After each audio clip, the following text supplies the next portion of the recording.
nosotros tenemos que recordar pues que al hablar de la nariz nosotros estamos hablando directamente de lo que es el desarrollo de la cara, ¿ya? Entonces, dentro de lo que es el desarrollo de la cara, recordar que la morfogénesis facial como tal va a iniciar en la 4ª semana y va a seguirse desarrollando hasta aproximadamente la 8ª, 9ª semana.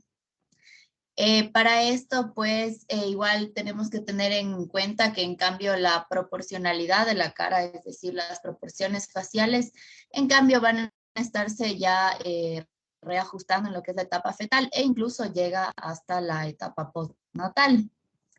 En la 4ª semana, ahora sí, empezando a hablar sobre qué es lo que sucede en este tiempo. En la 4ª semana nosotros nos encontramos estos 5 abultamientos alrededor del estómago. Recording in progress. O lo que conocíamos como la boca primitiva.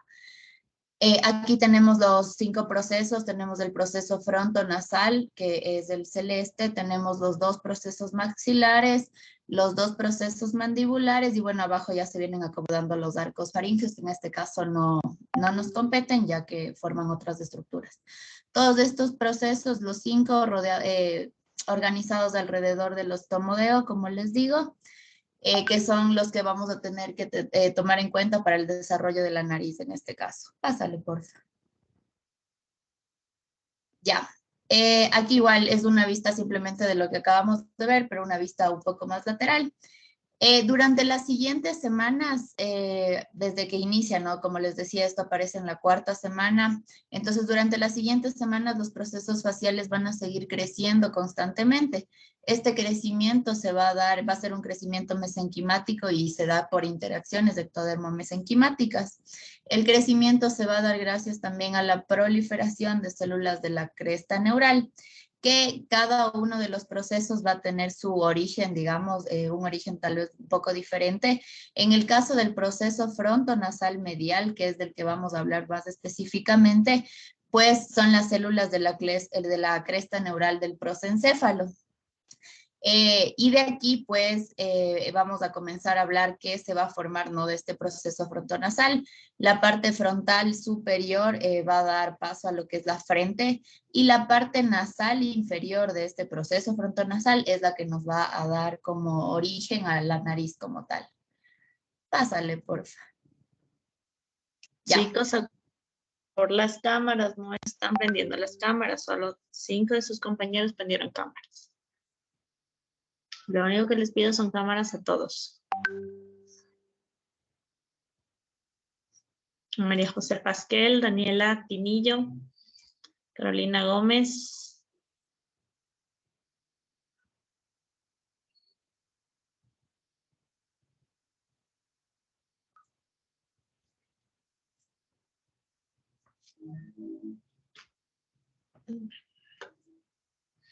Ok, sigamos, por favor. Entonces, al final de la 4ª semana, la porción nasal del proceso frontonasal, como les mencionaba, es decir, la porción inferior, empieza a tener la expresión de lo que va a ser PAC6. Esto va a dar como resultado la formación de las placodas nasales, que van a ser unos engrosamientos ovales netamente de ectodermo superficial, y son estas placodas nasales lo que vamos a tener como los primordios de lo que va a ser en unas semanitas más la nariz. Pásale, por favor. Ya. Entonces, de aquí lo que sucede va a ser que estas placodas, como ustedes pueden ver, van a invaginarse en su parte central, es decir, van a formar una fobia en la parte central, lo que vamos a conocer como la fobia nasal, y la fobia nasal, en cambio, va a ser el primordio de la cavidad nasal. Pásale, por favor. Ya. Durante la 5ª semana, estas fobias nasales van a profundizarse más y el mesénquima del borde va a proliferar más, dándole esta característica forma de herradura. Entonces, ustedes pueden ver ahí está con los nombres, la elevación medial que tenemos, es decir, la que está como que hacia adentro, es lo que vamos a conocer como prominencias nasales mediales, y la elevación lateral, que es lo que está hacia afuera, como hacia el ojo primitivo, va a ser la prominencia nasal lateral, ¿ya? Pásale, por favor. Ya, Al final de la quinta semana, un poco inicios de la sexta semana, va a haber esta proliferación de mesénquima, pero a la vez... ¿Hola? ¿Qué pasó? ¿Me escucha, Doc? Sí, se te escucha, Katy. Esto le fue el internet de la...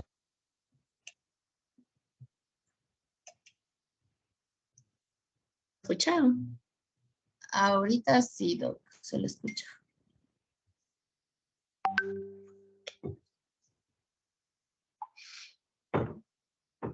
Y ahorita ya no.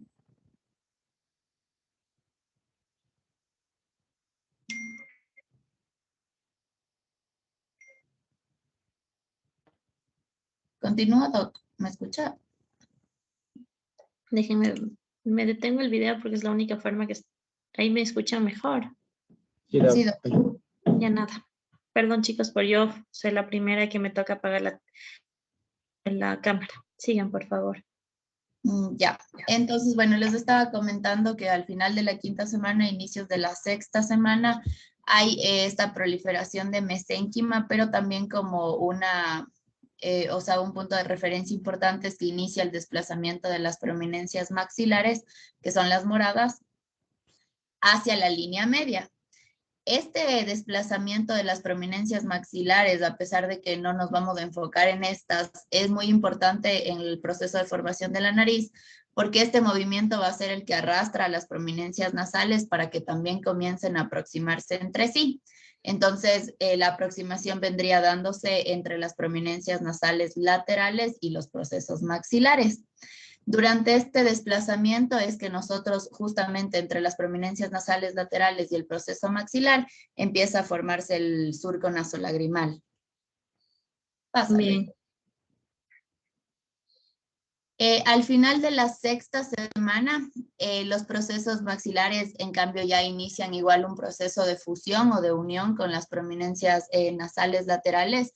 Esto es lo que a futuro nos va a dar como esta continuidad entre las alas de la nariz y lo que va a ser la mejilla, o sea, la parte de la mejilla. Y entonces esta unión se da a lo largo del surco nasolagrimal. El piso del surco nasolagrimal se invagina, posteriormente forma un cordón sólido que luego va a separarse y luego va a canalizarse y va a terminar formando lo que conocemos como el conducto nasolagrimal. Esto se va a dar más o menos desde el vértice del ojo primitivo, siguiendo, como les decía, el curso entre la unión de las prominencias nasales laterales y los procesos maxilares. Al final igual termina formándose de aquí mismo del conducto nasolagrimal, se termina formando el saco lagrimal, pero eso ya es parte de otro tema, por supuesto. Pásale, por favor. Ya, ahorita, a ver, lo importante aquí es que igual eso ya de los ojos, paladar hendido, bueno, sí tenés que conocer el paladar hendido porque es una información, pero ya de los ojos, de la boca, ya viene en otro tema, ¿no? Ajá, sí, eso mismo.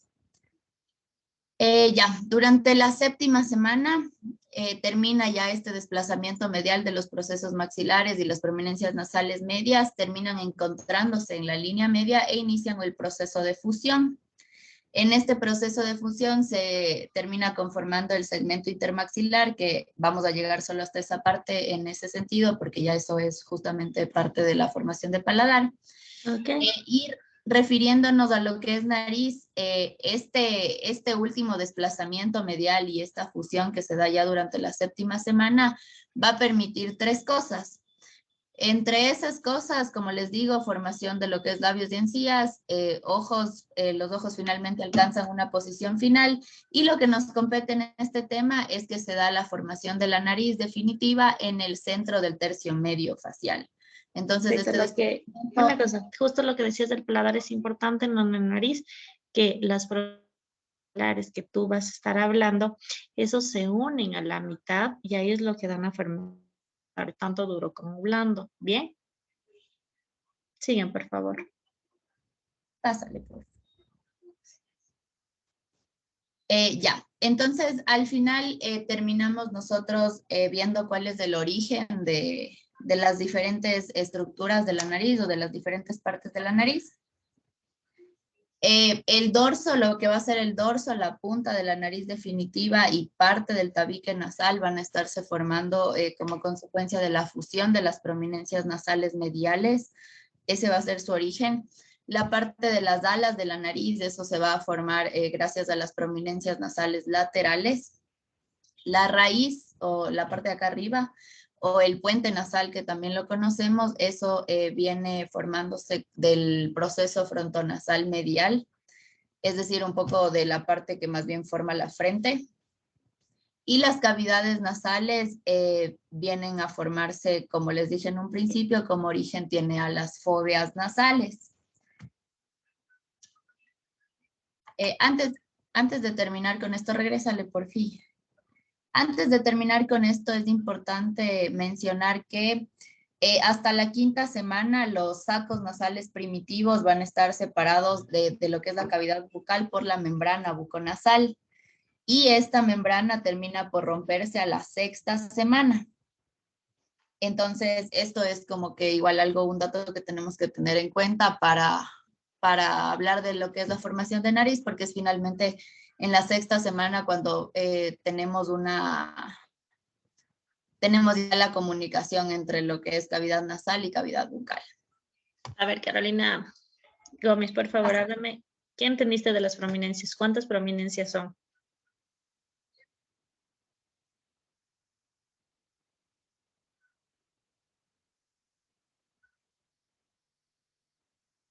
Prominencias nasales mediales. ¿Qué más? No solo mediales, sino son nasales mediales. ¿Qué más?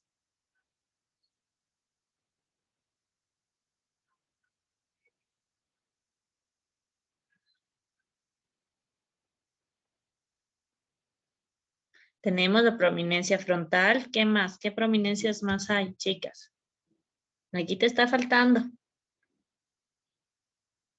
La prominencia también, Catherine. No hablaste de la prominencia maxilar y la prominencia mandibular. Sí mencioné, Doc, al principio, pero si es que desarrollo el tema Pero en el principio, pero ¿qué más? ¿De dónde salen? ¿Qué se unen? ¿Qué hacen? Les dije, chicas, por favor, hacer una exposición un poquito más larga que 5 minutos. O sea, Doc, no fue por la extensión, sino más bien porque las prominencias maxilares y mandibulares ya son con referencia a la formación No, de... pero esas sí son en la carita. Tú tienes, pero por lo menos decirles que de ahí salen que se forma la mandíbula, salen los dientes, salen los labios. Todo eso sí tienen que hablar. No es solo de otro tema, pero sí tenías que haber hablado un poco. Por favor, para la próxima semana me desarrollas un poco más este tema. Claro, Doc. Sí, no solo decir eso, tenemos que saber cuáles son todas las prominencias de la cara. Tenemos la prominencia frontal, la prominencia nasal. La nasal se deriva después en lateral o medial. Tenemos la prominencia maxilar y la prominencia mandibular. Todas estas estructuras forman la forma de la cara, todos los órganos de la carita. Bien, si hay una disminución o hay una anomalía en alguna prominencia, empezamos con las malformaciones, pero tenemos que saber qué pasa, a qué semana se forma. ¿Listo? Si está viendo que tú hablaste de la prominencia de las nasales laterales, donde se forma el dorso, los alares, pero me falta lo otro, porfis. Bien, con más detalle. Claro, Doc. Ya, Rachel, ¿entendieron esto? Doc. ¿Entendiste tú esto? ¿Qué te falta? ¿Alguna pregunta sobre este tema?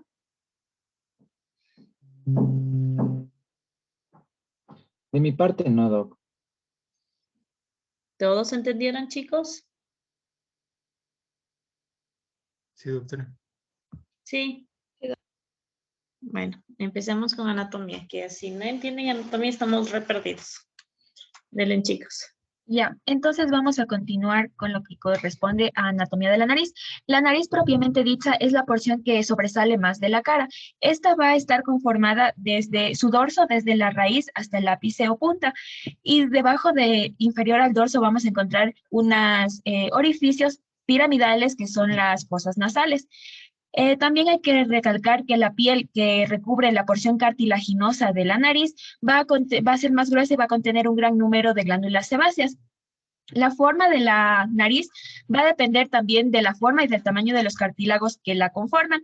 Y la piel va a ir hasta el vestíbulo de la nariz, donde dentro de las narinas ya va a encontrarse un gran número de pelos rígidos, que son las vibrisas, y estas en condiciones fisiológicas, cuando se encuentran húmedas, van a ayudar o van a servir como filtro para el aire que ingresa a la cavidad nasal. Entonces, la nariz en sí va a estar constituida por una pirámide nasal y las fosas nasales. La pirámide nasal, a su vez, va a estar constituida por una porción ósea y una porción cartilaginosa, y las fosas nasales van a estar divididas, la derecha de la izquierda, a través del septo nasal o tabique nasal.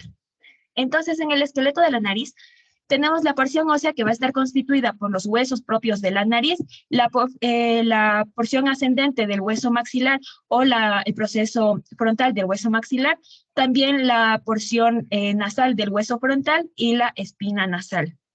Y en cuanto a la pirámide cartilaginosa, va a estar constituida por 5 cartílagos, 2 laterales, 2 alares y un y un cartílago del septo o tabique nasal. El tabique nasal asimismo va a estar constituido por una porción ósea que va a ser la lámina perpendicular del hueso etmoides, el vómer y también la espina nasal anterior del maxilar superior. Y en cuanto a la porción cartilaginosa, será el cartílago septal. A ver, entonces vamos a ver cuántos cartílagos hay otra vez, por favor. Ya, la pirámide cartilaginosa son 5 cartílagos, 2 laterales, 2 alares y el cartílago central, que sería el cartílago del tabique nasal. Muy bien, nosotros tenemos los cartílagos triangulares superiores, que serían los 2 laterales, los alares, que son los cartílagos triangulares inferiores. Podemos tener a veces unos sesamoideos, que son los cartílagos, los sesamoideos. Pásame la otra vista, por favor, la que tenías antes, esa. Y aquí tenemos el cartílago cuadrangular. Esa imagen es la que yo quiero que ustedes se lleven. Porque ya han visto a sus 4 compañeras que rotan con nosotros. La patología principal de nosotros tenemos el desvío del tabique. Y esto es lo que yo quiero que comprendan. Bien. Nosotros aquí tenemos el tabique es un... Déjenme ver si me puedo poner la cámara. Me dicen si se me va la señal, por favor. Dame 2 minutos. No me funciona. Ahí.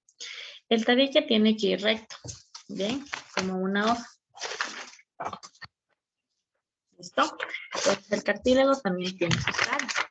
Aquí en la cara posterior tenemos lo que es la lámina perpendicular del etmoides. Aquí abajo posterior e inferior tenemos el vómer donde está articulado, que es la parte ósea.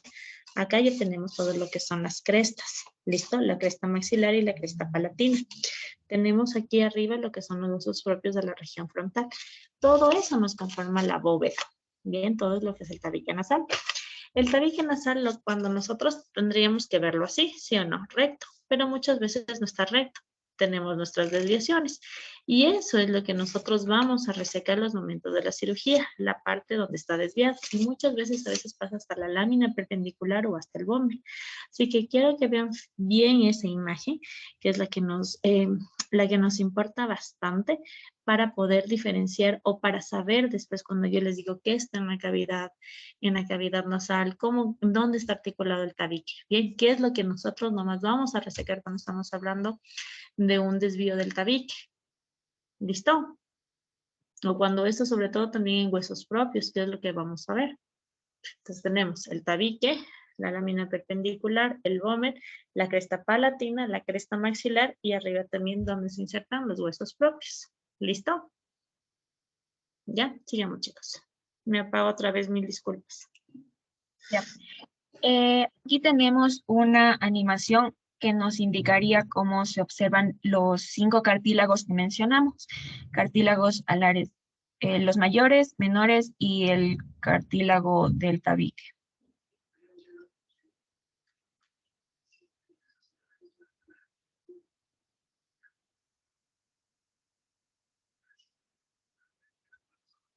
Súper bien, eso es lo que estábamos hablando. Bien, cómo tendría que estar el tabique recto. Sería lo lógico, pero es súper infrecuente ver un tabique recto. La mayoría son desvíos. Los desvíos pueden ser de nacimiento, pueden ser por traumas. ¿Se acuerdan, chicas? Justo, María Emilia. Y tu otra compañera, ¿dónde están? Carolina. Y Carolina. ¿Te acuerdan hoy cómo estaba, no? Ese señor tenía un tabique. Ay, déjenme ver si me puedo poner acá. Ahí, tenía completamente, en vez de estar recto, tenía así. No respiraba nada por la izquierda. Textual. Ustedes le veían, perdón, era así. ¿Listo? Esto viene por fuera y esto se mete. ¿Ok? Sigan, chicos. Ya. Y adelantándonos un poco, que ya explicaré mejor acerca de los cornetes, aquí podemos ver que son estas prolongaciones que parten de la pared lateral. Ya, las fosas nasales, como habíamos dicho, van a ser las cavidades piramidales. Estas van a estar separadas por el septo nasal y se van a comunicar al exterior a través de las narinas y en la parte posterior con el cabo a través de las coanas. Además, para una mejor delimitación de las fosas nasales, estas se dividen en paredes. Decimos, por tanto, que una fosa nasal va a tener una pared superior, una inferior, lateral y medial. En la pared superior, esta va a ser de forma curva, estrecha y además va a estar en relación con la fosa craneal anterior. Esta pared superior se va a dividir en tres porciones: la porción frontonasal, esfenoidal y etmoidal, de acuerdo al hueso que esté en relación con la misma. La pared inferior, esta va a estar en relación con el paladar, es decir, con la porción horizontal del hueso palatino y la porción palatina del hueso maxilar. En cuanto a la pared medial, estará en relación con el septo nasal, y la pared lateral, de aquí saldrán los cornetes, como había dicho, pero también va a tener relación con los senos nasales, principalmente con el seno maxilar y también con las órbitas. Igual aquí tenemos una animación para observar que desde una vista superior va a tener relación con el hueso esfenoides y desde una vista inferior tendrá relación con el hueso palatino y con el hueso maxilar. Con las crestas, ¿bien? ¿Sí y en una entienden? visión frontal tendrá relación tanto con el hueso maxilar, el seno maxilar y las órbitas.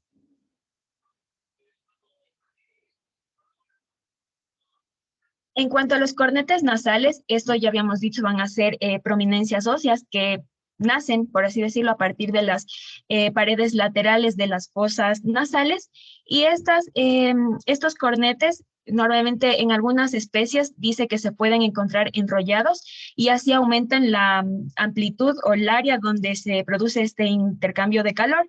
Sin embargo, en la especie humana y en algunos mamíferos con cornetes más desarrollados vamos a encontrarlas que tienen una disposición inferomedial y también tienen una disposición en forma de cortina, nos decía, y justo por debajo de cada una de estas formaciones óseas se encuentran los meatos. Es por ello que tenemos un cornete superior, cornete inferior, cornete medio y cornete inferior, y asimismo un meato superior, meato medio y meato inferior. El meato superior, este va a ser un pasaje un poco más estrecho y va a tener la comunicación con las celdillas etmoidales posteriores a través de uno o más agujeros. En cuanto al cornete medio, este va a ser mucho más alargado y más profundo en comparación al cornete superior, y la apertura anterior nos va a dar una forma de embudo. Este de aquí, perdón, este es el medio. Y el inferior, que sería este de aquí, tiene una disposición horizontal. Entonces, estos meatos van a tener orificios de drenaje para los distintos senos. Entonces, en el meato superior, este va a tener orificios de drenaje para las celdillas etmoidales posteriores y también para el seno esfenoidal, que es este de aquí. En el meato medio tendrá orificios de drenaje para el seno frontal, para el seno maxilar y las celdillas etmoidales anteriores. Y por último, el meato inferior, este tendrá los orificios de drenaje para el conducto lacrimo-muconasal. Ya, tenemos que saber alguna cosa, justo como tu compañera dice, nosotros aquí en la cavidad también tenemos los cornetes, ¿no? Los cornetes son huesos que el superior, el medio y el supremo, a veces esos salen del etmoides. El etmoides aquí es como un barco, una vela, que de aquí salen sus diferentes ramificaciones. En cambio, el cornete inferior es un hueso único, es un hueso independiente. ¿Listo? Estos cornetes están recubiertos de mucosa y tienen varias funciones que ya nos vamos a ver en el rato de la histología y la fisiología. Igual como tú decías, Emilia, está muy bien, debajo de cada corneta hay un meato. El meato es la entrada a los diferentes senos paranasales. Acuérdense, tenemos los senos maxilares, son dos, los senos etmoidales son dos, el seno esfenoidal y el seno frontal, ¿no? Cada uno dos. Quiero que por favor me hablen y es pregunta de examen cuándo son las neumatizaciones, si ya salen ahí en el nacimiento o cuántos años se neumatizan los senos. Entonces estos meatos son las entradas a los diferentes senos. Igual aquí hablamos de las diferentes lamelas. Las diferentes lamelas que son como puertas de entradas a algo más. Tenemos la primera lamela que es la apófisis unciforme. Esa es como está abajo del meato, esa es la entrada en cambio desde la cavidad nasal a lo que es el seno maxilar. ¿Listo? Más arriba vamos a encontrar como una segunda puertita que se llama la segunda lamela. Esa es la entrada al etmoides anterior. Vamos terminando el etmoides, hay otra puertita. Esa es la tercera lamela o la entrada al etmoides posterior. ¿Listo? Y la cuarta lamela ya es arriba en el cornete supremo. ¿Listo? Lo que me interesa es que sepan las tres primeras lamelas. La hipófisis unciforme, la bulla, la entrada al etmoides posterior y la cuarta es el esfenoides. ¿Listo?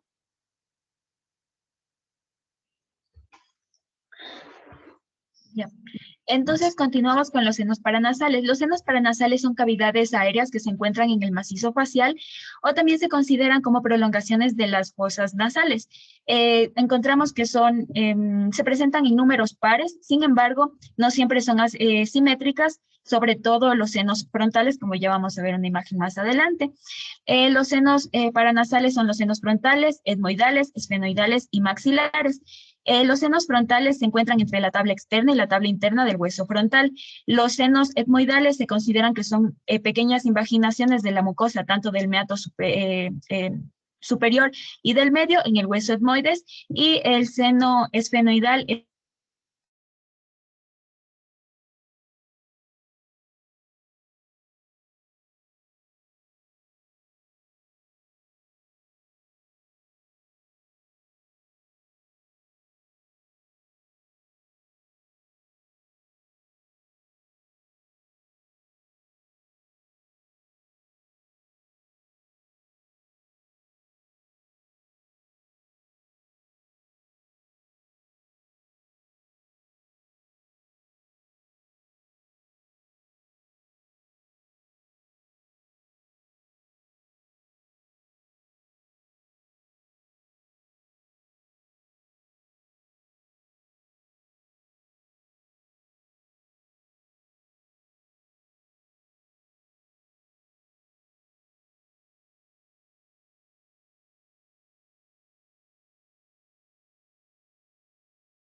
¿Qué dice Richard? ¿No lo lograste?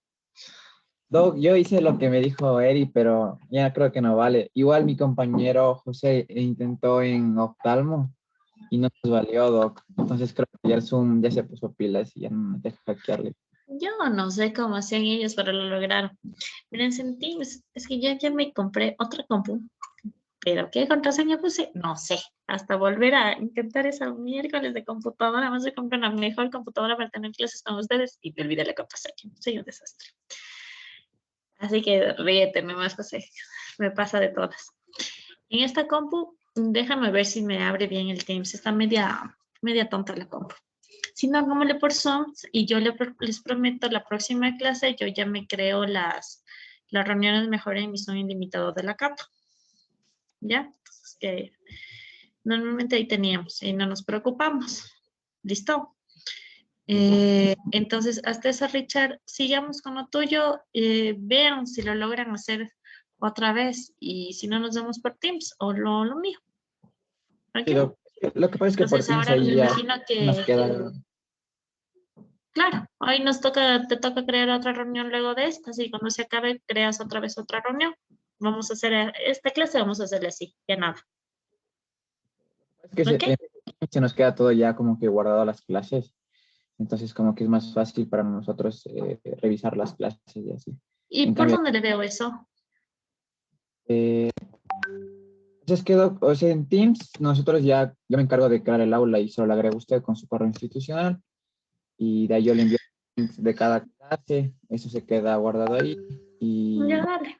Hazme un favor, si mañana vas al hospital, anda al hospital de una vez para crear contigo. ¿Ya? ya, listo, Doc. No, mañana no, perdón, el jueves.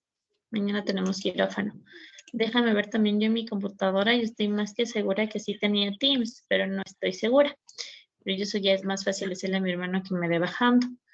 Pero lo de por lo menos estar en el aula todo, ya para eso hacerlo contigo el día jueves. Bien. Listo, ¿Te Doc. parece? Yo el jueves le voy a ver. Ya. Perdón. Entonces sí, hagámosle de una vez. Sigamos hoy haciendo estas sesiones y desde la próxima nos vemos entonces en Teams. ¿Listo? Ya. Muchas gracias, Doc. Delen, chicos. Y ahorita Ya, nos toca grabar. Ya me está para habilita, compartir ya. ya está. Sí, ya está para compartir. Ya verás. Volvamos entonces. Bueno, ¿alguna pregunta sobre estos temas hasta ahorita?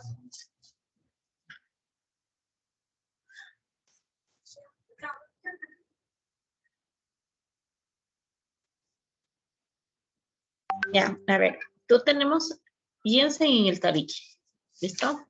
Este es el tabique, ya es la parte central de la cavidad nasal. Nos divide en fosa nasal derecha, fosa nasal izquierda, ¿sí o no?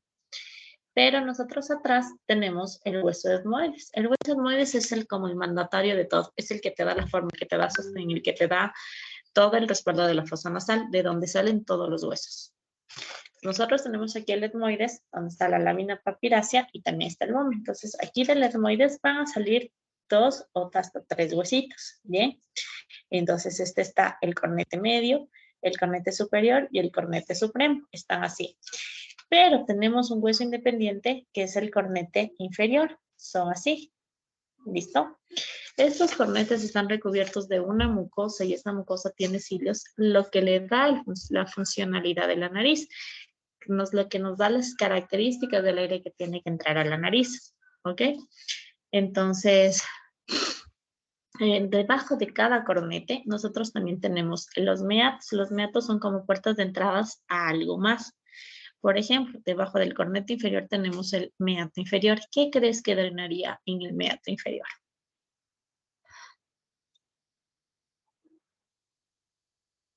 Lacrimonasal. Conducto lacrimonasal baja en esta forma, va por acá y termina abajo en la fosa nasal, por debajo del meato, en el meato inferior, por debajo del cornete. Esa es su puerta de entrada o de salida. Es el conducto lacrimonasal. Después tenemos el meato medio. En el meato medio es la puerta también de entrada de drenaje de algo más. Ese es del seno maxilar y del etmoides anterior. Tenemos el meato superior, y ahí tenemos, perdón, y en el meato medio también está el del seno frontal. En el meato superior está el etmoides posterior y está el esfenoides. ¿Ok? Entonces, esos son los meatos. Debajo de cada cornete están los diferentes meatos o puertas de entradas o los ostios. Bien, que son los complejos de drenaje. ¿Me entendiste ahora sí? ¿Entendieron, chicos? Sí, doc. Sí, Ya, doctora. sigan, por favor. Déjenme apagar antes de que el internet muera. Dele. Ya. Entonces, continuando, por último, bueno, el seno esfenoidal, este se sitúa en el cuerpo del esfenoides, pero también se puede prolongar hacia las alas del mismo, y los senos maxilares que se encuentran en el hueso del mismo nombre. El desarrollo de estos senos paranasales va a ser en este orden: primero etmoidales, esfenoidales, maxilares y frontales. Los frontales se suelen observar aproximadamente a partir de los 7 años de edad.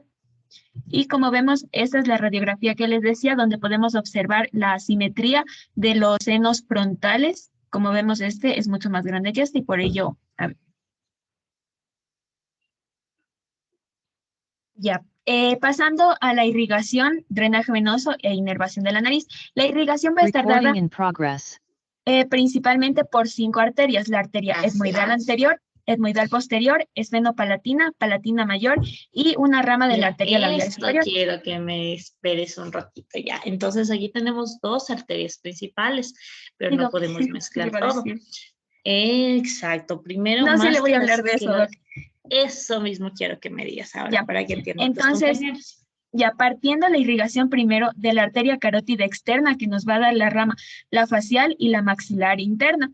Y en la maxilar interna, a su vez, la arteria esfenopalatina, como vemos esta de aquí. Y por el otro lado también la arteria carótida interna, que esta nos va a dar la arteria oftálmica, y de la arteria oftálmica va a darnos la arteria etmoidal anterior y la etmoidal posterior. Todas estas arterias y ramas se van a confluir en el área de Kieselbach o en el locus de Kieselbach, que este va a ser muy importante porque aquí es donde se suelen originar la mayoría de las epistaxis. Exacto, epistaxis anterior, ese es otro de los temas que vamos a ver luego. Bien, eso es lo que me interesa. Entonces, volvamos por favor. ¿Qué sale de la arteria carótida interna? Ya, de la arteria carótida interna, la arteria oftálmica, y esta va a dar la arteria etmoidal posterior y la etmoidal anterior. Perfecto, dale. Ya. De la carótida externa, bueno, era la maxilar interna y la facial. Igual, aquí tenemos a ver, otra vez, por favor, porque eso justo. A ver, vamos de la carótida externa. ¿Qué sale? La facial y la arteria maxilar interna.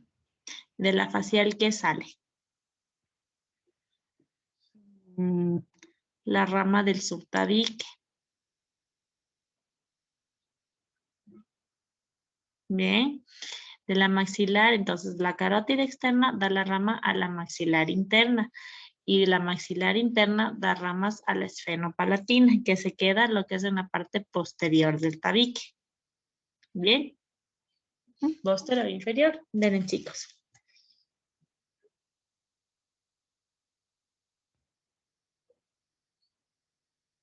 Ya, aquí tenemos una pequeña animación que nos da las 2 primeras ramificaciones de la carótida externa. Mira, ¿y cuál es la carótida externa? Ya, aquí ya le regreso. Perfecto. Aquí le señala y justo está de aquí. La carótida común no. Sigue, te pone pausa anterior.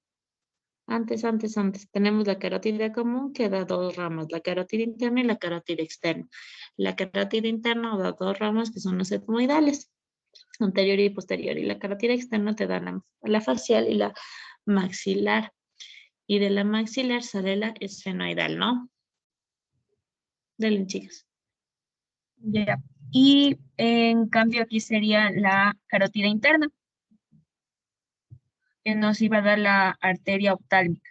Y de la oftálmica iba a salir la etmoidal anterior y posterior. Ya. El drenaje venoso, este iba a ser muy importante y va a ser llamativo puesto que se va a dar por un abundante plexo venoso submucoso. El drenaje venoso principalmente se va a guiar o va a hacer principal énfasis en el drenaje de la vena esfenopalatina, la facial y la Aquí les voy a señalar. La facial y la oftálmica. El drenaje de la vena facial va a estar dado por la vena angular y la lateral. Es muy importante también recalcar la importancia del drenaje venoso, puesto que este nos va a ayudar como sistema termorregulador y va a ayudar al calentamiento del aire antes de que siga su recorrido por el sistema respiratorio. Y en cuanto a la inervación, esta se va a hallar dividida en una porción súper...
Recording stopped.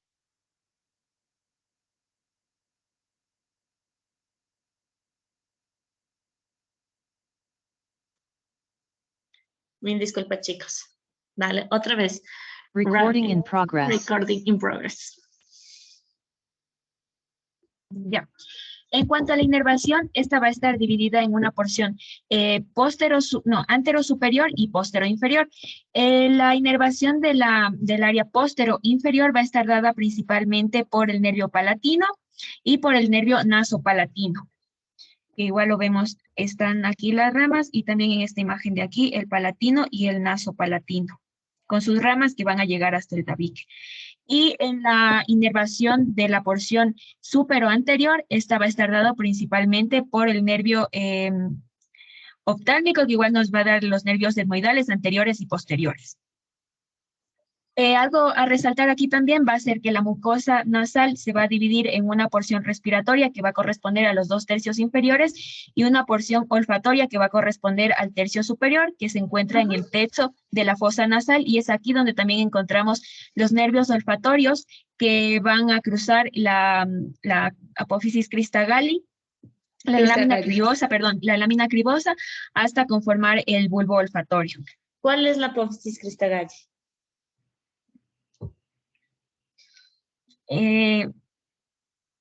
No me acuerdo. Ya, por favor, eso vayan a revisar. ¿Te acuerdas de las primeras fotos donde habíamos visto cuál era la cavidad? Ahí está la apófisis cristagalli. Exacto, está. Es la unión entre el frontal y el etmoides. Esa es la apófisis cristagalli que quiero que revise. Como tú viste, no es la apófisis cristagalli, sino es la que está. La lámina cribosa, perdón, por donde pasa el nervio olfatorio y va a dar sus ramas. Por eso normalmente cuando hay también hay una disminución de la conducción aérea y tenemos una alteración, es porque no pasa el aire por arriba de la fosa nasal. Ya vamos a hablar en fisiología, pero el pase del aire debe estar siempre en la parte, déjenme ver si vale. Ya. En la parte inferior y medial pasa el aire que va en la parte inspiratoria. En cambio, en la parte superior va donde es el aire para detectar la olfacción. Aquí es muy principal, cuando fue el tema del COVID, teníamos que todos estos cilios, o se afectaba aquí la mucosa a nivel de la cresta falciforme, por eso uno de los principales síntomas era la hiposmia o la anosmia. Bien. Bueno, los pacientes, no sé si a ustedes les dio COVID. ¿Hay quien le dio COVID? Al principio. Lo que primero los síntomas que eran era la anosmia, que empezaron a no oler. Era por eso que tenían los receptores y estos receptores justo estaban también a nivel de allí de la mucosa olfatoria. Bien. Ahorita, chicos, sigan, por favor. Ya. Y entonces la inervación sensitiva va a estar dada por las dos primeras ramas del nervio trigémino, es decir, el quinto par craneal, y la inervación vasomotora va a estar dada por los simpáticos cervicales y el vidiano. Algo a recordar también, bueno, es que la inervación simpática va a ayudar a la vasoconstricción y la parasimpática a la vasodilatación y a la rinorrea. Y por último tenemos igual esta pequeña animación para ver las ramas del nervio trigémino. Bien. Y también bien. aquí observamos también el bulbo olfatorio.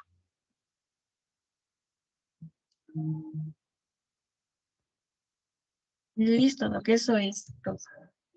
Ya tan rápido la anatomía. ¿Entendieron todo? Preguntas, chicos. Me interesa mucho que sepan irrigación, por favor. Para la próxima clase quiero que sepan súper bien todas las arterias. Aparte de la maxilar y la facial, hay otras arterias que son las terminales. Quiero que me digan súper bien cómo va eso, porque es lo principal cuando empezamos a hablar sobre lo que es la patología. ¿Qué más de anatomía? Por favor, me falta cuando están estos senos. Nadie me habló de cuándo están los senos neumatizados. ¿A qué edad? Eso es principal súper bien en los niños cuando hablamos de una sinusitis. ¿Qué más? ¿Entendieron toda esta parte? Valeria y ¿quién está? ¿Dónde estás? María José. ¿Qué pasaron? ¿Entendieron todo? ¿Qué faltó de las clases que les dio en el John? ¿Entendieron esto? Sí, lo que estaba entendible. Ya. ¿Qué más? ¿No tienen preguntas? ¿No? Doc, Dígame. Doc, o sea, las lamelas y los meatos son cosas. Las lamelas es como una puerta de entrada, es como es un sitio, es un hueso. Y el meato es la entrada, es el orificio. Es que tú tienes la lamela y tienes el meato, que es donde está el osteo. Sí, Doc. Por eso la apófisis nociforme es un hueso aquí y el acá tú tienes el meato donde tienes toda la entrada. Por eso uno tiene que agrandarle todo eso para que pueda salir. ¿Cuándo tenemos? Bien. ¿Algo más aparte de esto, chicos? ¿No? Bueno, sigamos con el siguiente tema.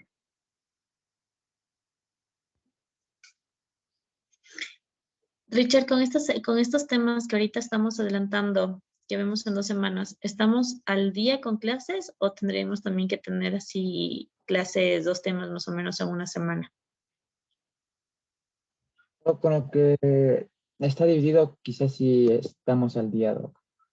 Pero haría, o sea, porque como usted dijo que primero iba a quitar algunos temas en el caso de que no alcancemos, pero por el momento sí. Sí, porque tú ya los dividiste todos igual. Sí, ya está Entonces todo aquí, dividido, Doc. bien, entonces por favor chicos, la próxima semana, como vemos patología, sí quiero que patología me traten sobre qué es, cuál sería su manejo, cuál sería su prevención, cuál sería el tratamiento clínico y un tratamiento general. No solo mencionarles, por ejemplo, epistaxis es un sangrado, epistaxis anterior y posterior, se acabó. No, hablar bien. ¿Cuáles serían los tratamientos? ¿Cuáles son los diferentes métodos de cauterización? ¿Cómo cauterizamos? ¿Dónde está cómo diferenciamos una anterior de una posterior? Los diferentes formas de cauterización, una anterior y una posterior. Bien, cuando hablemos de sinusitis, que es la sinusitis, no me la puedes dar, hablamos igual ahí de lo que es la neumatización de los senos. ¿Cuál sería el tratamiento clínico? ¿Cuáles serían unos tratamientos generales? Bien, tan farmacológico y no farmacológico, a eso me refiero. Bien puesto todo, ¿no? No le vamos a hacer una presentación de 5 minutos, ni cada tema hablarle de 5 minutos, por favor. ¿Listo? Esta sí le hicimos como, es más o menos más general, pero las próximas clases sí quiero bien explicadas, ¿ok?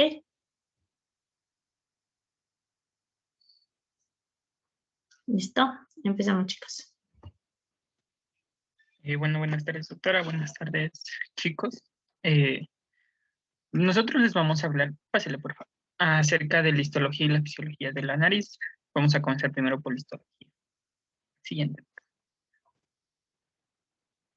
Entonces tenemos que sobre la base del tipo de mucosa, básicamente la cavidad nasal se divide en dos zonas, como ya se mencionaron anteriormente, que era la zona de la región respiratoria, que va a estar vestida por membrana mucosa respiratoria, y esta lo que va a hacer es entiber y modificar el aire inspirado, y una región olfatoria, que va a estar revestida por la membrana mucosa olfatoria, donde se localizan los receptores del sentido del olfato.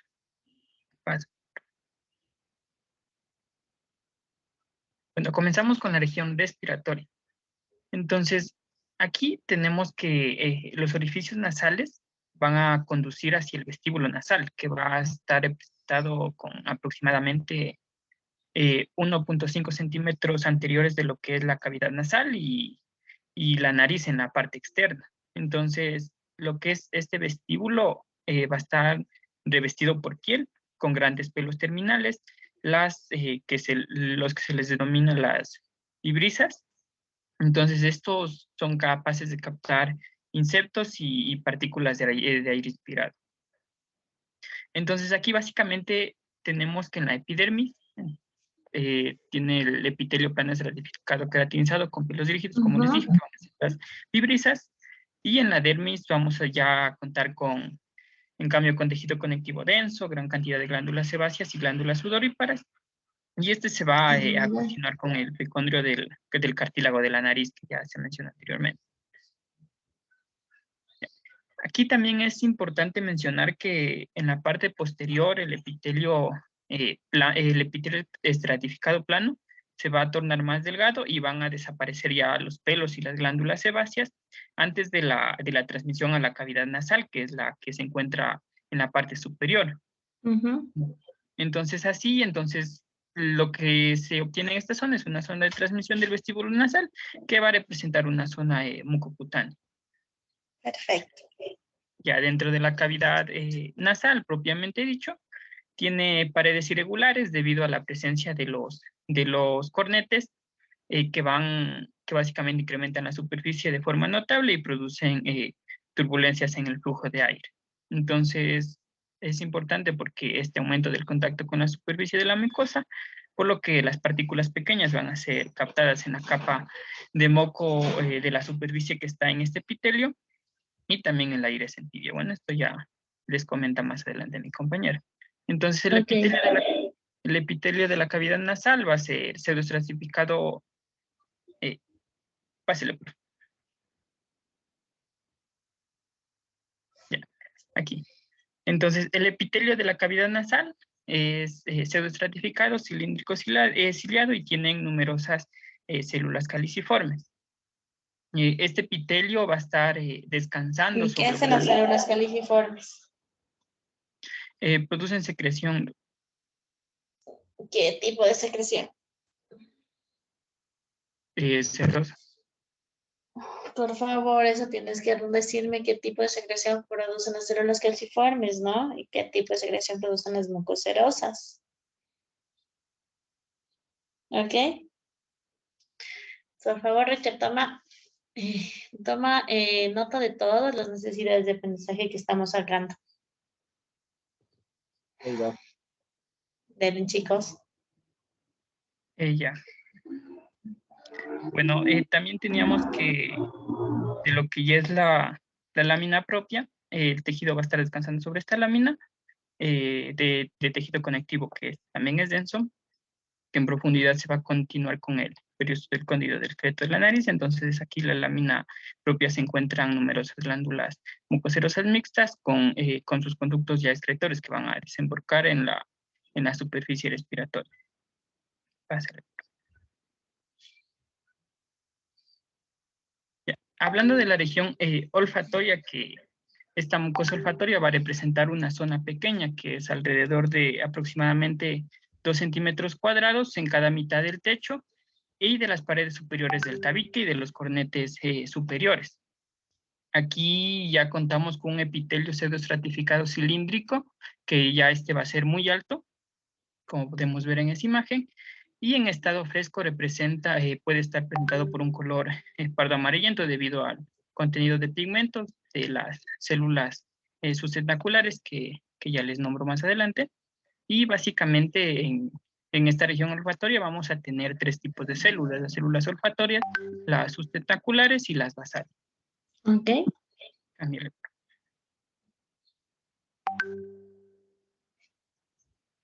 Comenzando con las células olfatorias, que son que es la neurona que está aquí en el medio. Entonces, las células olfatorias van a ser neuronas neuronas bipolares con una dendrita que va a estar dirigida hacia la superficie. Y un axón, en cambio, que este ya va a estar dirigido hasta el sistema nervioso central. Va a tener un núcleo rodeado con mayor cantidad de citoplasma, es redondo y se ubica a nivel intermedio entre lo que son los núcleos de las otras dos células, las basales y las sustentaculares. Entonces, aquí es importante mencionar que la dendrita transcurre sin ramificarse hasta la superficie libre del epitelio, donde va a formar una especie de ensanchamiento, lo que se va a denominar la vesícula olfatoria. Entonces, esta va a sobresalir un poco sobre la superficie epitelial y desde ahí ya también parten cilios muy largos en sentido radial desde la vesícula olfatoria. Entonces, estos cilios van a ser paralelos a la superficie epitelial e incluidas también dentro de una capa gruesa de mucina. Y también reaccionan frente a lo que ya son las sustancias odoríferas que se van a disolver en esta capa de moco. Aquí algo curioso es que estos cilios nunca se mueven, solo simplemente tienen afinidad de aumentar la superficie capaz de lo que es el registro de los olores. Pásale por. Otra parte importante de estas células es que el axón parte de la región basal del núcleo y es muy delgado. Entonces, el tejido conectivo subepitelial, los axones también forman pequeños haces que pasan, como ya se dijo anteriormente, por la lámina cribosa del hueso, etmoides, y estos axones se van a agrupar en 20 haces visibles, que van a estar visibles a simple vista, que son los filetes olfatorios, que en conjunto se va a denominar el nervio olfatorio o el primer par craneal. Pásale.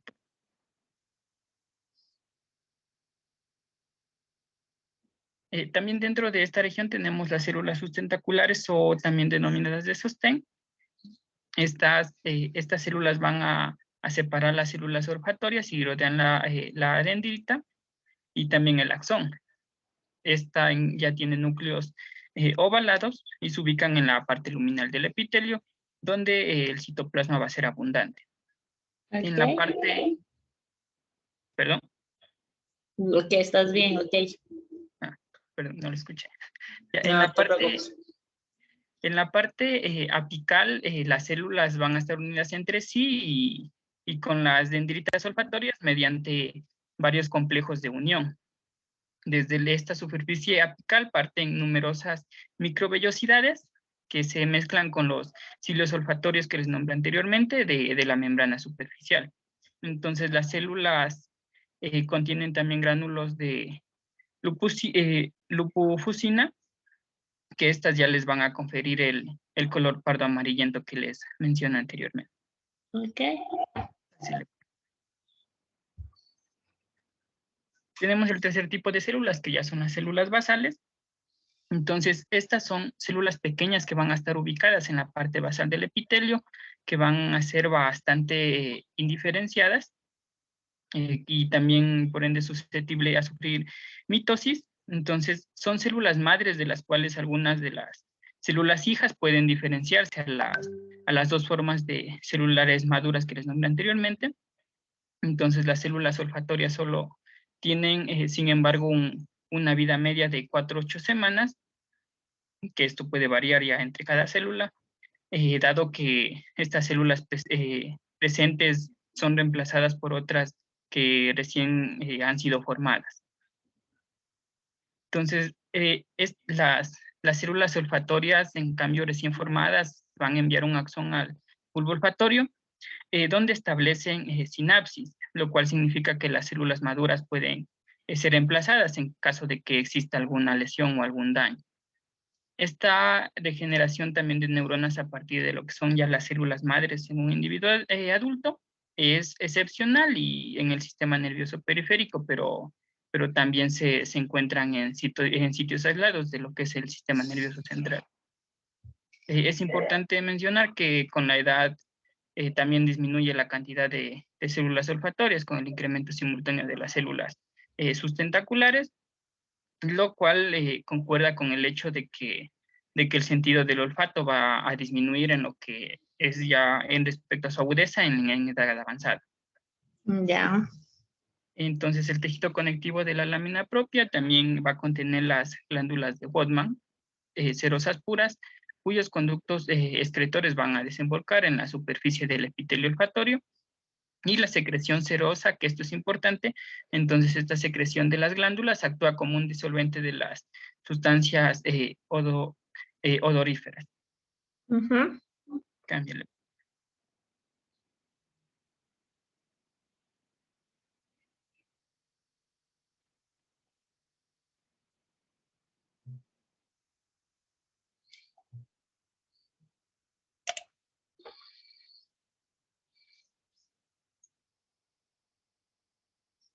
¿Qué pasó? Doc, es que nos está compartiendo una compañera y parece que se le fue el internet. Dice que ya Sí, el mío vuelve. está muriendo.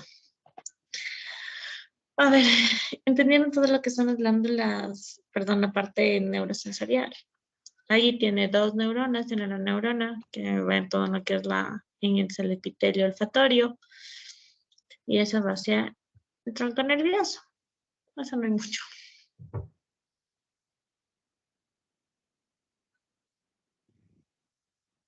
A mí lo que me interesa es la fisiología de la parte de la mucosa nasal.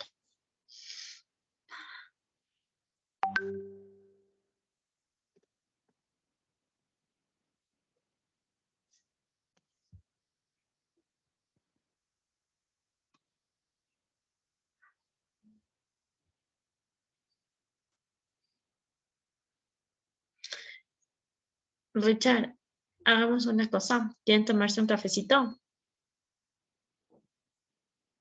Sí, ya vayan a tomarse un cafecito porque me di cuenta que la reunión terminaba en unos 5 minutos. Tómense un cafecito, ya a las 4:30 nos vemos, ¿ya? Para terminar el otro tema. Ok, Gracias, ya doctor. está, ya. Richard, ¿cuál es la otra Recording sesión? stopped.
Ya bueno, finalmente, antes de pasar al siguiente tema, vamos a hablar acerca de los senos paranasales.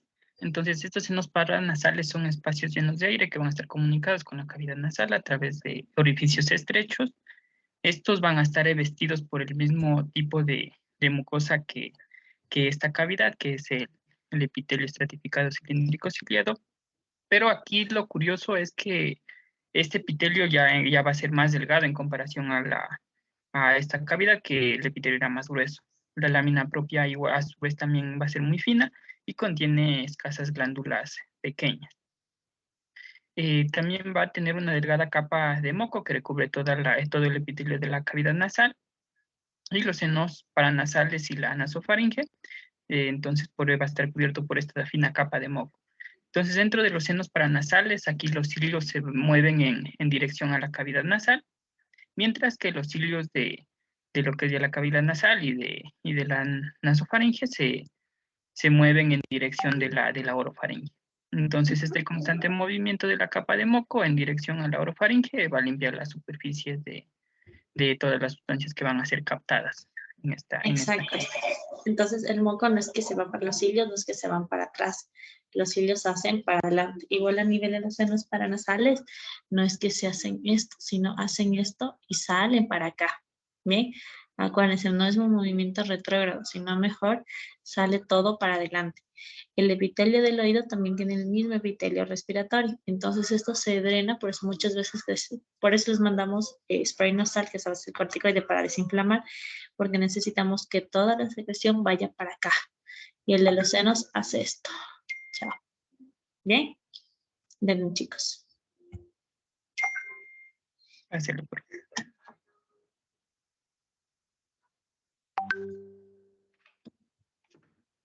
Bueno, entonces ahora vamos a empezar con el tema de fisiología. Pásale, por favor. La nariz va a cumplir varias funciones que son muy importantes y se relacionan entre sí. Y para poder englobarlas, se las divide en 4 grupos: la función respiratoria, la función defensiva, la función fonatoria y la función olfatoria. Pásale, por favor. Entonces vamos a empezar con la función respiratoria. Para que la nariz realice esta función, se van a haber varios procesos. Entre ellos va a haber la creación de resistencias que van a modificar el flujo nasal y van a permitir también la función pulmonar. Va a haber el proceso de acondicionamiento del aire inspirado, entre otras. Entonces, pues, les voy a iniciar con la regulación del flujo aéreo nasal. Exacto, aquí tienes que decir todos los factores, ¿no? Que tú mismo dices. Hay una, se me fue su función defensiva, su función de humectación, todo eso, ¿no? Dale. Ya. Entonces, en la regulación del flujo de aire que pasa a través de las fosas nasales, van a intervenir tanto factores estáticos, que son invariables, como la configuración anatómica de la nariz, y también factores dinámicos que varían con el tiempo, por ejemplo, la movilidad de las alas nasales y también de la válvula, y otros fenómenos vasomotores como la vasoconstricción y vasodilatación, que ya les voy a hablar más adelante. Tenemos que conocer que el volumen de aire que pasa por las fosas nasales en condiciones normales es alrededor de 6 a 8 litros por minuto, y que este puede llegar incluso a 60 litros por minuto cuando la ventilación es máxima. También es importante explicarles, bueno, no tengo el control, pero más o menos les doy una explicación de que... Hácele en el control. Se puede. Chicos, no se me duerman, Araceli, Iván, no se me duermas. Sí, solicítame el control, porfis. Ahí te sale. Todo les veo.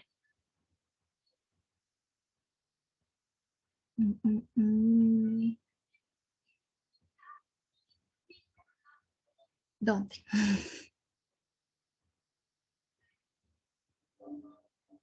Bueno, me sale En la parte de arribita, donde te sale que estás viendo la pantalla de la yaque, ahí te salen opciones y ahí te sale que solicites el control remoto. Ya te puse. Pueden ver ahorita mi mouse. Sí, muévelo. Ya, ahora déjame silenciarme ya. Sí, pueden ver mi puntero. Sí, sí se ve. Sí se ve. Ya, bueno. Ya.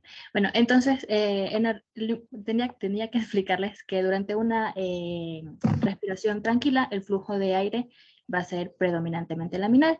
Pero si este flujo persiste a lo largo de todo el árbol respiratorio, el contacto entre el flujo y la mucosa se vería reducido. Entonces también va a haber una reducción. Espérate, quieren ya que la silencie. ¿Qué pasó?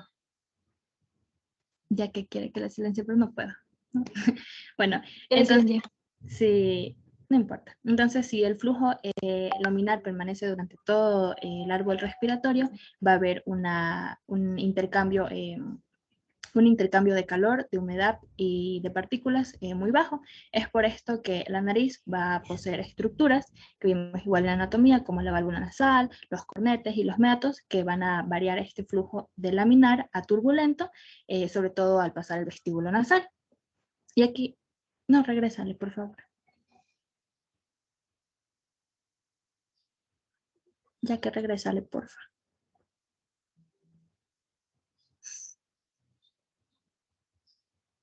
Por favor.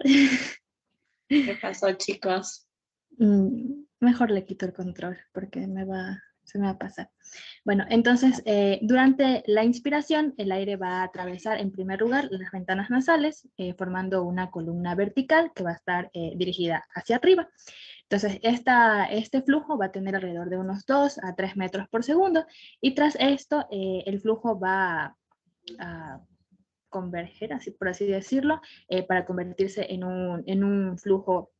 Se convierte en un flujo laminar en una parte más estrecha de la fosa, es decir, en la válvula nasal, y a partir de este punto la corriente laminar se va a desorganizar, por así decirlo, para convertirse en un flujo turbulento, y de igual manera va a aumentar la velocidad de este flujo, alcanzando alrededor de los 12 a 18 metros por segundo, y ya al llegar a la bóveda nasal va a adquirir un trayecto horizontal, podemos ver en la imagen así, para sufrir un cambio de 90 grados y así poder bajar, por así decirlo, hasta alcanzar la pared posterior de la rinofaringe.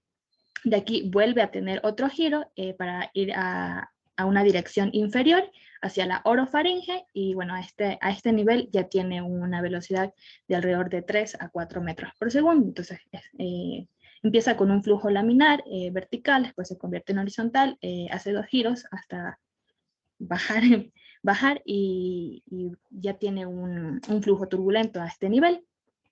¿Para qué se realiza todo esto? Como les mencioné, para poder tener un intercambio de calor, de humedad y de partículas correcto, porque si predomina el flujo laminar a nivel de toda la vía, no va a haber un correcto intercambio. ¿Entendieron esto, chicos?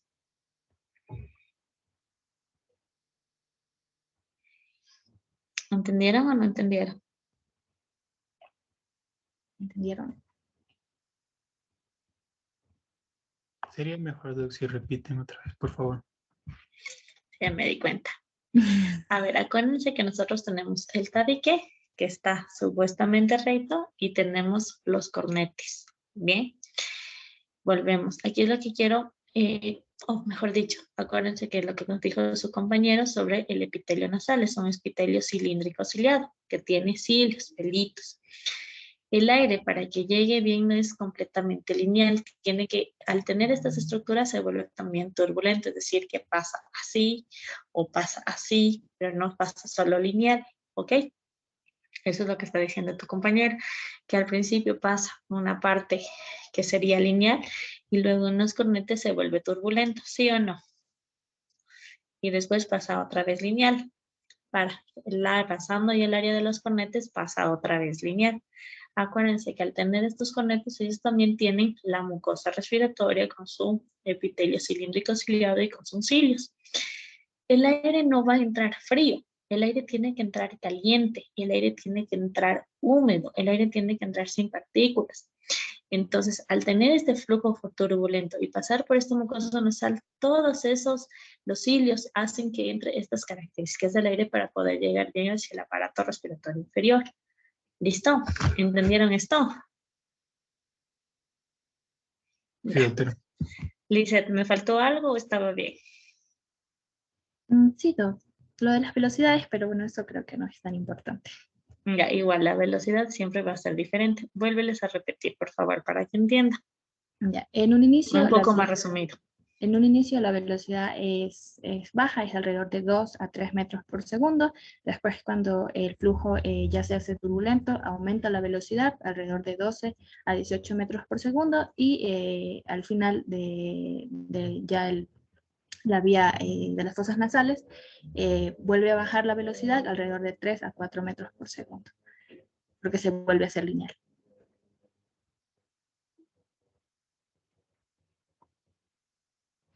¿Entendieron? ¿En dónde cambia todo eso? En la parte de los métodos. A ver, Domi. ¿Entendiste, Domi Pilco?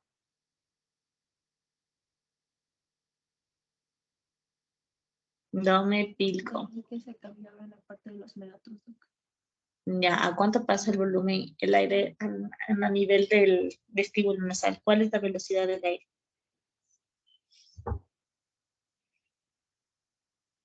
Dos veces repitió tu compañera. ¿Por qué crees que este es? ¿Perdón?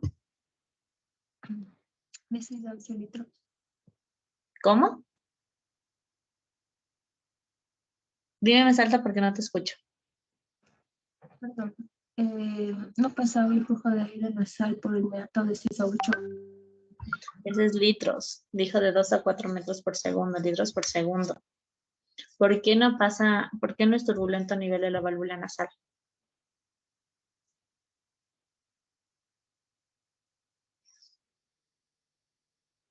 Dame, por favor, tienes que estudiar esto, como les dije a los chicos, eso tienen que venir estudiando. Esto solo es un repaso, pero ustedes tienen que saber. A ver, Christopher Saltos. ¿Por qué es lineal a nivel de la entrada de las fosas nasales? Por la acción de los cilios. Porque no hay ninguna obstrucción. La obstrucción empieza más o menos a nivel de la zona 2 con los cornetes.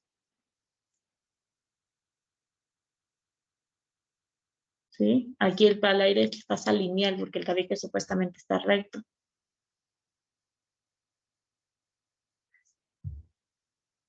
Sigan, por favor. Dale, Lizeth.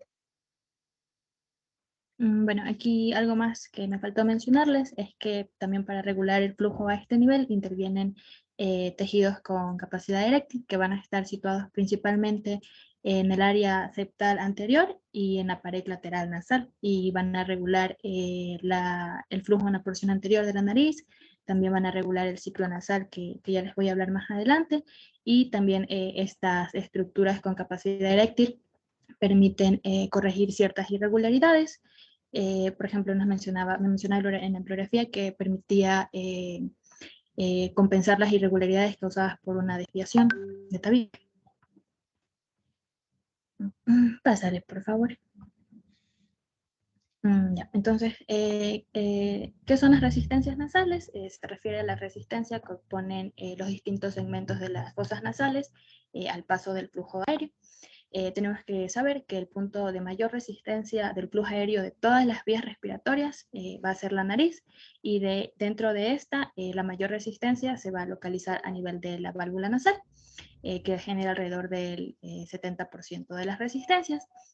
Aquí se nos explica que durante la respiración nasal la presión intratorácica va a ser mayor y debido a esta, o sea, obviamente debido a esta mayor resistencia cuando respiramos por la nariz y esto va a hacer que haya una mayor entrada de volumen en el pulmón y también por consecuente va a haber una disminución de la frecuencia respiratoria. Y también gracias a esto, ya que la respiración nasal es más lenta y más profunda, conlleva una mayor permanencia de aire en los pulmones y un mayor intercambio para que se produzca el intercambio gaseoso. Pásale, por favor.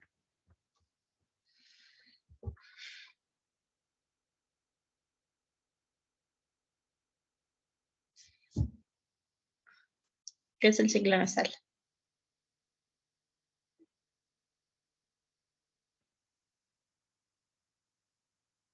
¿Qué pasó? Se le congeló la pantalla, Doc.